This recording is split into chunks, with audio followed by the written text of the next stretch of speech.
I ask specifically whether or not the CSR has the jurisdiction to investigate on its own the atrocities of the Abu Sayyaf and the banditry of the Mauti gang in Marawi, as well as those responsible in the SAP debacle.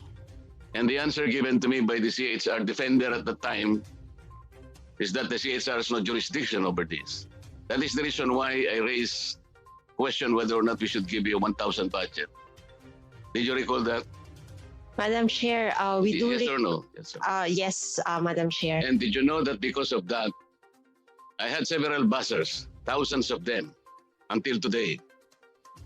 Because I think the CHR failed to tell the public that I just did that to redirect and reorient the constitutional mandate of the CHR, that not only the state agents and state actors should be the focus of your jurisdiction, but also non-state agents like private armies or armed groups, private people, especially those who are enemies of the state.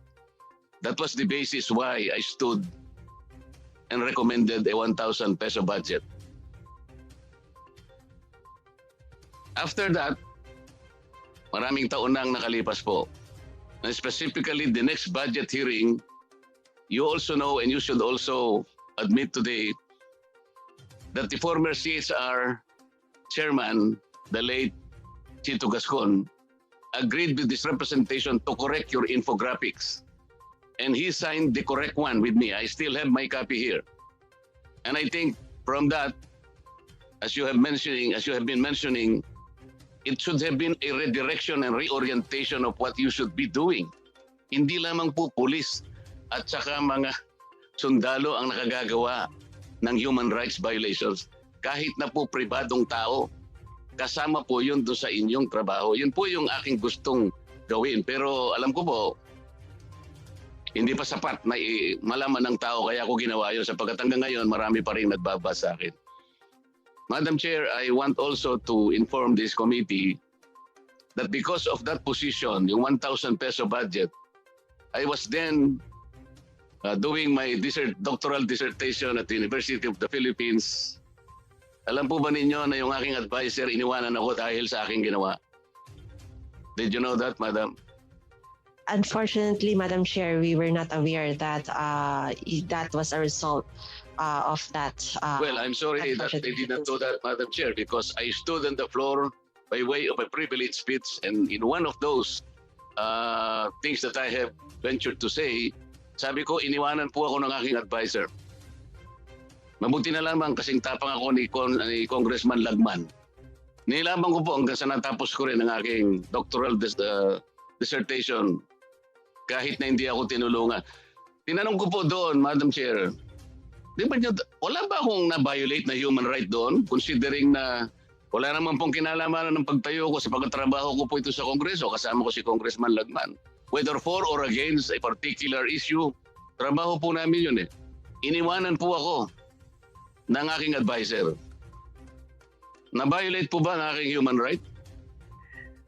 It is very unfortunate, The question Madam is, Chair. na-violate ba ang aking human right? Yes po, meron po tayong right to education, and of course, we would want to make sure that everyone is able to access that right.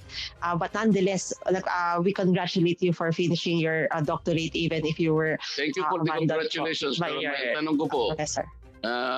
iimbestigahan ba ninyo sapagkat na-violate ang aking human right? We commit to look into the matter, Madam Chair. We will be engaging with a dialogue with the professor so that we can discuss the matter and thresh out the matter. Salamat po. What is the definition of human rights? Human rights po are the supreme, inalienable, inherent. Sorry po, nabi po nag-dictate. Alam na alam po ng aking mga kasamahan. Alam po ninyo, kaya ako tinatanong ito. This is a very important question. Yes po. Hanggat hindi po tayo nagkakaintindihan kung ano yung human right, hindi po natin alam kung ano talaga nababiolate. So I want you to tell us, ano po talaga ang definition ng human right? Ayon po sa United Nations, ang karapatang pantao po yung pinaka-supreme, inalienable, inherent rights that we have as human beings. It is the essence of what makes a man Wala po ba a human tayong being. domestic law? Bakit puro United Nations na lang? Wala bang batas ang ating bansa? Marami po tayong Wala pa batas. tayong local jurisprudence, domestic. Marami Ano po na yung tayong pabayaran natin?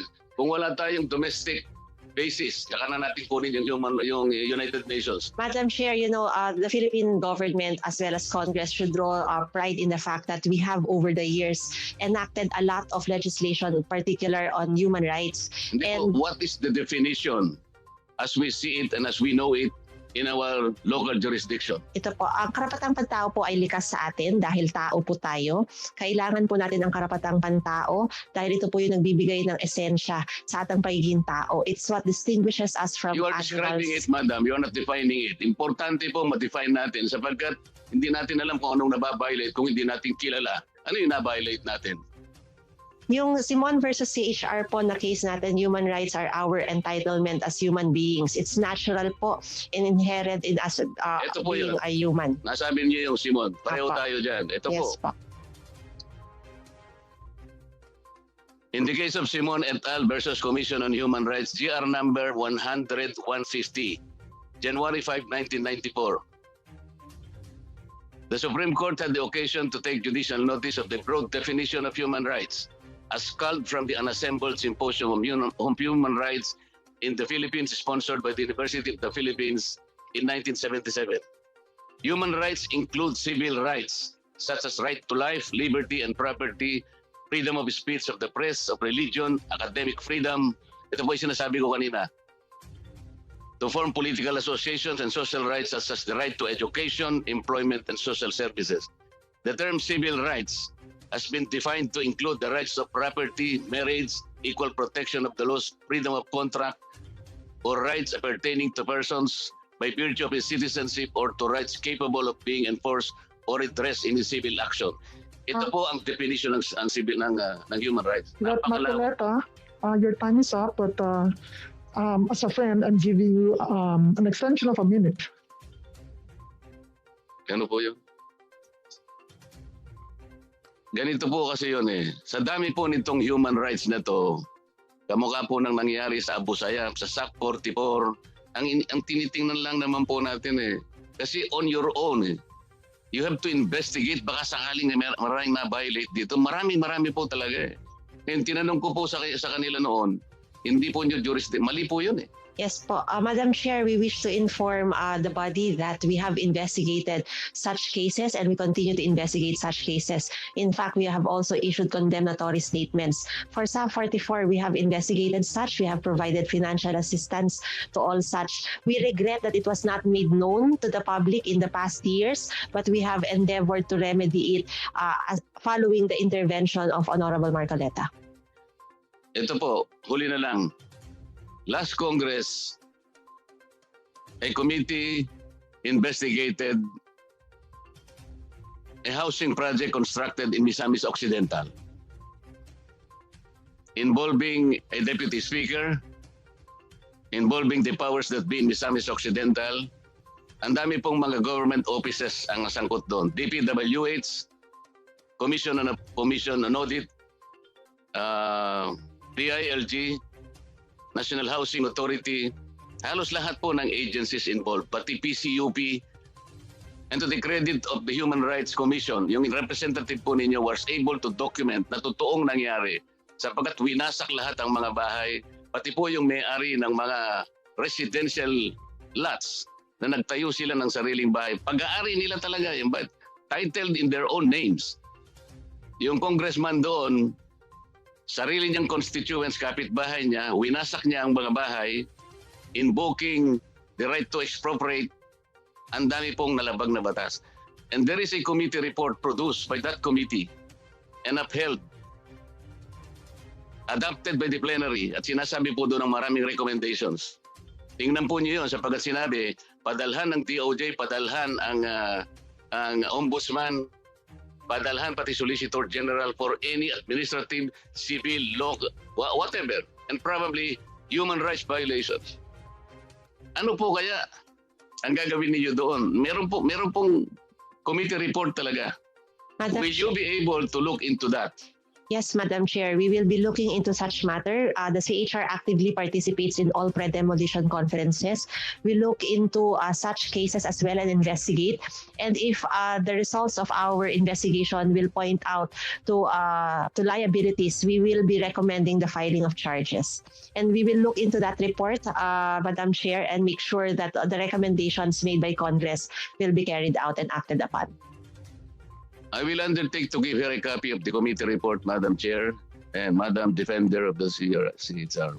Para lang makasiguro po tayo, ako nang magbibigay sa inyo ng kopya at tututukan ko po kayo kung talagang gagawin ninyo. That is much appreciated, Madam Chair, Salamat and po, we will Madam Chair. ensure